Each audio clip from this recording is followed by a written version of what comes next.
Il campionato 55-56, il terzo per Bernardini sulla panchina viola, si mette subito bene per la squadra gigliata che impone il proprio gioco praticamente ovunque.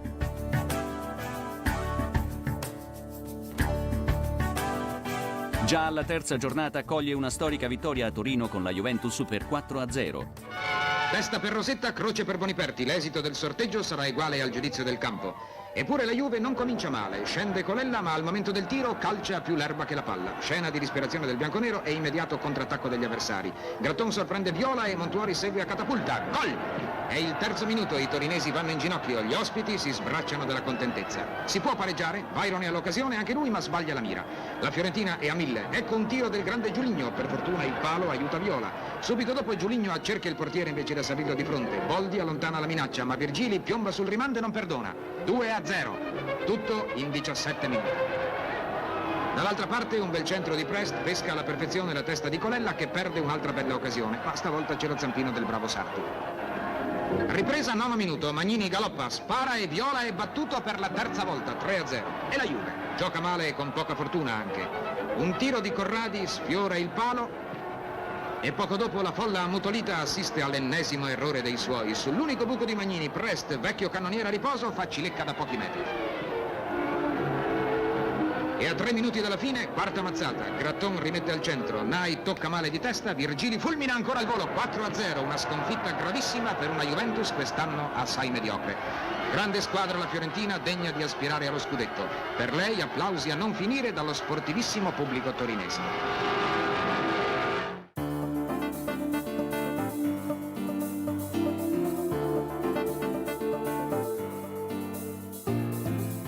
Archiviata la vittoria con la Juventus, i viola continuano a macinare gioco e alla settima giornata, dopo un pareggio con il Vicenza, prendono la testa della classifica che non lasceranno fino alla fine. Io avevo due campi che odiavo, Vicenza e Padova. Dicevo, ma guarda lì, da dove si va si fa pulito, qui non si riesce una volta a fare il risultato. Ecco. Quando poi abbiamo pareggiato 2 volte o 3 volte, noi era come se avessimo vinto il campionato, che si perdeva sempre lì. All'11ª giornata il campionato presenta una delle partite più belle giocate dagli uomini di Bernardini, la sfida con la Roma, squadra seconda in classifica.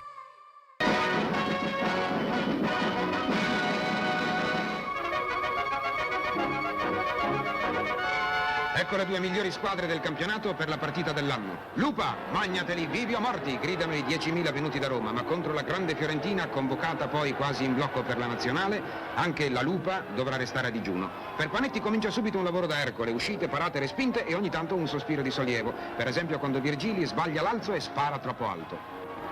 Tuttavia la Roma si batte molto bene, Galli apre su Ghigia che si gioca Magnini, ma la solida difesa viola rompe tutto.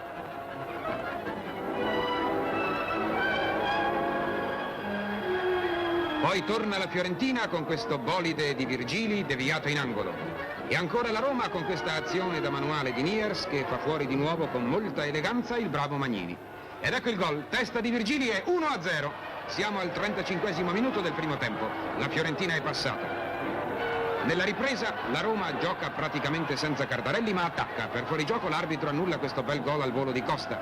Poi riprendono i viola con l'azione conclusa da Prini e Panetti che deve saltare 2 volte sui piedi di Giuligno e Virgili. Altro attacco giallorosso con tiro finale di Galli alto sulla traversa. Quindi doccia fredda per la Roma col disgraziato autogol di Losi che sigla la netta vittoria della Fiorentina.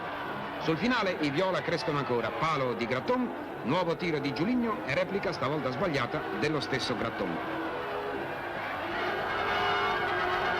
Una grande partita tra due squadre maiuscole. La Roma resta seconda, ma la Fiorentina ha un vantaggio di ben 5 punti.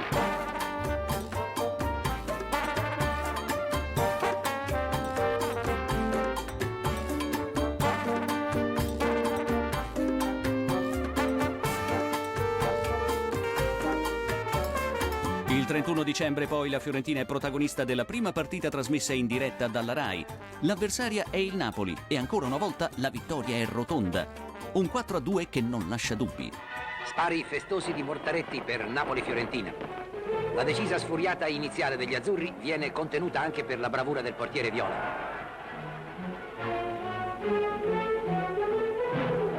Poi Virgili, con la sua caratteristica aggressività, impegna a fondo il Napoli.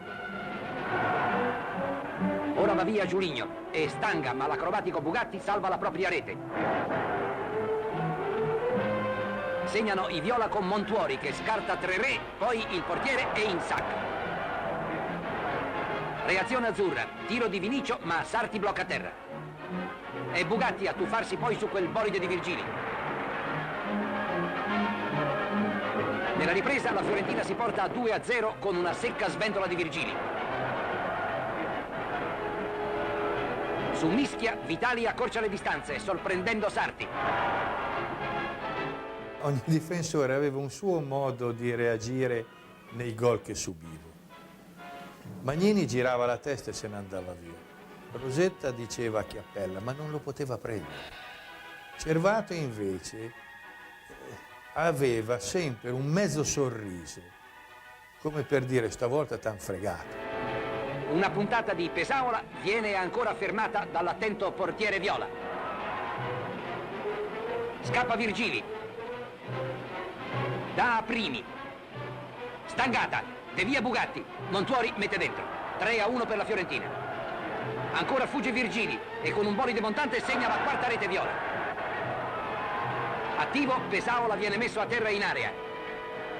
E Jepson sul rigore porta 2 le reti azzurre. La Fiorentina si è confermata molto forte di fronte all'animoso Napoli.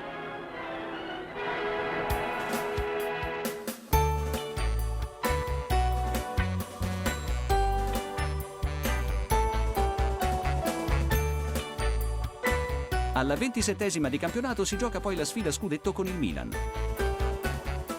E con il Milan mi ricordo benissimo la partita di andata che si vinse 2-0 e non c'era nemmeno Giulino quella volta perché morì il padre e andò in Brasile. Si vinse 2-0 ma con una partita magnifica e mi ricordo il ritorno che si vinse 3-0 perché io rientravo dopo un infortunio e la partita la vincemmo, ma fu una partita molto difficile. E con i regolamenti di adesso probabilmente l'1-0 sarebbe stato da parte del Milan e non della Fiorentina, perché io giocando fuori dall'area il pallone aveva oltrepassato tutti i difensori e io feci un placcaggio su Schiaffino, però Schiaffino riuscì a divincolarsi e portò il pallone alla porta. Ma l'arbitro, che allora era Orlandini di Roma, aveva già fischiato nel momento che io avevo fatto il placcaggio. In pratica non esisteva ancora la regola del vantaggio.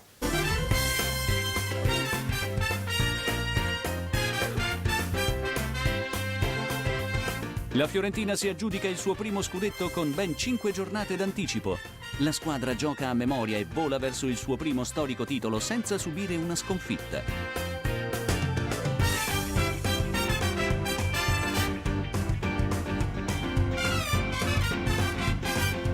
Sempre una rincorsa al risultato. Avevamo una squadra che era fortissima e ogni partita era sempre una corsa con l'ansia di vedere il risultato degli altri, perché poi adesso i risultati si sanno tutti bene in diretta anche, allora era molto difficile. E allora era sempre un'ansia quando era finita la partita, con la radio dentro allo spogliatoio ad ascoltare i risultati e poi aggiornare la classifica.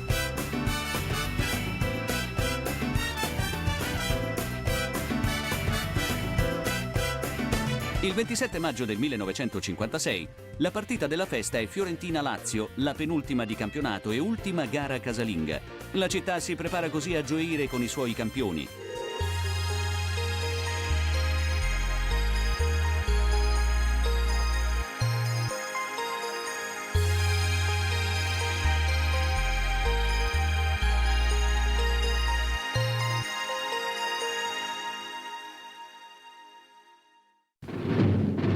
Appaiono commossi questi eroi della domenica, sentono già la responsabilità del titolo. Foto tipo famiglia con loro Bernardini e parole di elogio e doni a ricordo di questa gran giornata. E rispondono subito a pieno all'attesa del loro pubblico. Azione da sinistra, gol! Poco dopo la Fiorentina raddoppia. E a un gol laziale risponde un bolide di Pini, 3-1. Non basta. Ecco Giuligno in azione che dà Virgili. Gol! E 4. Il campo subisce la più pacifica delle invasioni. I fiorentini vorrebbero tutti abbracciare i loro ragazzi e li serrano dappresso. Li sollevano in alto, in trionfo. È l'apoteosi in viola.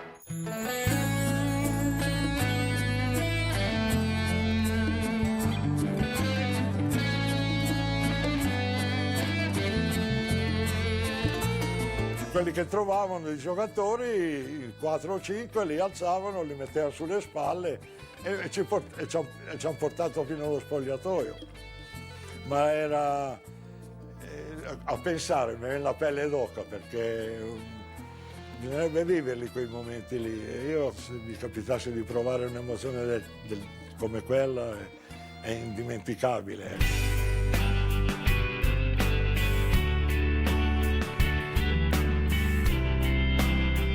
Al termine di una stagione entusiasmante con 20 vittorie, 13 pareggi ed una sola sconfitta, nell'ultima di campionato contro il Genoa, la Fiorentina centra il primo scudetto della sua storia.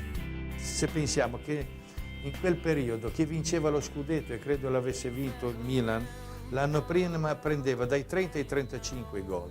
La Fiorentina arrivò a subirne 20 in tutto il campionato, con gli ultimi 3 fatti, cioè non ne avrebbe subiti 17. Sono momenti magici e indimenticabili. La città impazzisce di felicità. It's